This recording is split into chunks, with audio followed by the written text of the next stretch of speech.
हे प्रभु, ये आसक्ति हमारी हो गई है शरीर में, शरीर संबंधियों में, भोगों में। तो जहां हमारी आसक्ति होती है वहीं हमारा मन चित्त चिंतन करता है।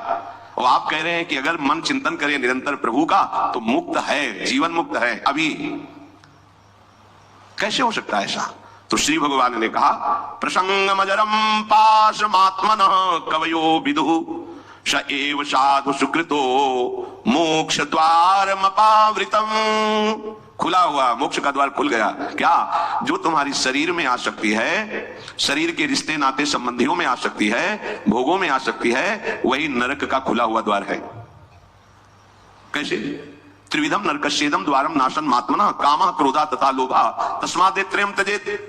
जब तुम शरीर भाव से होते हो तभी तुम्हें काम वेदना सताती है। काम में बाधा पड़ने पर क्रोध का जागरण होता है। क्रोध ही नाश का स्वरूप बन जाता है। क्रोध हमारी स्मृति का नाश करता है, स्मृति से बुद्धि नष्ट हो जाती है, बुद्धि नाश ही सर्वनाश हो जाता है। काम, क्रोध और लोभ ये नरक के खुले हुए द्वार है। अगर यही आसक्ति प्रभु के प्रेमी महात्मा के चरणों में हो जाए तो कह रहे हैं मोक्ष द्वारम अपावृतम, खुल गया मोक्ष का द्वार। अब बस केवल प्रवेश करना है, अर्थात उनकी आज्ञा का पालन करना है। जो आसक्ति शरीर में, भोगों में, संबंधियों में है, यदि वो श्री भगवान के प्रेमी महात्मा सदगुरुदेव के चरणों में हो जाए तो मोक्ष का खुला हुआ द्वार है। अजात शत्रुभाव, अगर एक भी व्यक्ति के प्रति शत्रुभाव रहेगा तो यहां लौट के आना पड़ेगा। एक भी व्यक्ति से आसक्ति हो गई तो लौट के आना पड़ेगा। मृग के बच्चे से हुई मृग बन गए, पुरंजनी से हुई पुरंजनी बन गए। हमारी ऐसी भगवत भावना बढ़े कि पूरी सृष्टि में कोई एक भी शत्रु ना हो। जो तुमसे द्वेष करे उसको प्रणाम करो।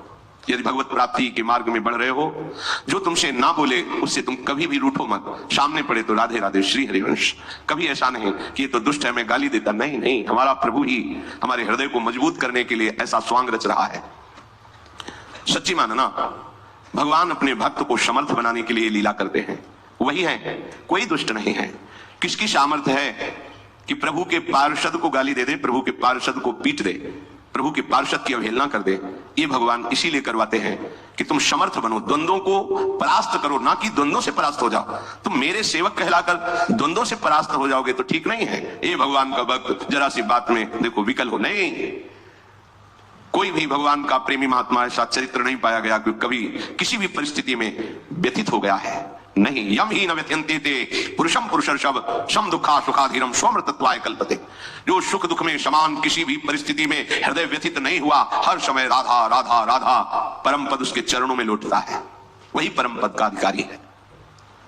अजात शत्रुः, तुम्हारा कोई एक भी शत्रु नहीं होना चाहिए, क्योंकि भगवान कहते संतों का एक भी शत्रु नहीं होता। अपना मन ही शत्रु है, कोई और बाहर शत्रु नहीं है। जब तक आप अपने मन को प्रभु के चरणों में नहीं लगाते तब तक ये जाल फैलाता रहता है। एक को मित्र बनाएगा, एक को शत्रु बना लेगा, एक में राग कर लेगा, एक में द्वेष कर लेगा और हमारे नए जन्म की व्यवस्था कर देगा। ये मन ही हमारा शत्रु है जब तक वश में नहीं होता। ये मन ही हमारी दुर्गति का कारण है जब तक ये प्रभु में नहीं लगता। प्रभु में लग जाए, वश में हो जाए तो इससे बड़ा कोई मित्र नहीं। मन ही श्री कृष्णाकार होकर भगवत साक्षात्कार करा देता है। अजात शत्रुः, कोई भी एक हमारे द्वेष का पात्र न हो। अद्वेष्टा सर्वभूतानाम, समस्त भूतों में द्वेष रहित, दोष बुद्धि रहित हमारे हृदय की स्थिति होनी चाहिए, क्योंकि संतों की ऐसी होती है। शांताः, किसी भी परिस्थिति में कोई तुम्हें अशांत न कर पावे, ना अंदर की वृत्ति ना बाहर का व्यक्ति। ऐसी शांति तभी मिलेगी जब चित्त प्रियाजू के चरणों के चिंतन में होगा, उनके नाम के चिंतन में होगा, क्योंकि भगवत प्रेमी महात्मा शांत रहते हैं। शांताः साधवा साधु भूषण, आप राग द्वेष में विचरेंगे, निंदा स्तुति करेंगे, मान अपमान में सुखी दुखी होंगे तो अनन्य भक्ति कब धारण करेंगे? अपने को केवल लक्ष्य पर दृष्टि रखनी है। वही सच्चा निशानेबाज है जो केवल लक्ष्य पर दृष्टि रखता है। द्रोणाचार्य जी ने कौरवों पांडवों को धनुर्विद्या की शिक्षा दी। परीक्षा के लिए एक वृक्ष में चिड़िया टांगी और कहा इसकी आंख पर निशाना लगाना है। जो धनुष उठाता और तीर संधान करता, पूछते क्या दिखाई दे रहा है? बोले वृक्ष, डाल, चिड़िया। बोले रख दो धनुष। साफ पहुंच। युधिष्ठिर जी से भी पूछा तो उन्होंने कहा चिड़िया दिखाई दे रही है, फिर आंख दिखाई, रख दो। अर्जुन से कहा क्या दिखाई दे रहा है? बोले गुरुदेव केवल आंख। बोले वेद दे, बस लक्ष्य दिखाई देना चाहिए तो कुछ भी आपको, कोई भी आपको, कहीं भी आपको परास्त नहीं कर सकता। लक्ष्य श्यामा श्याम, श्यामा श्याम का स्मरण, कोई परास्त नहीं कर सकता।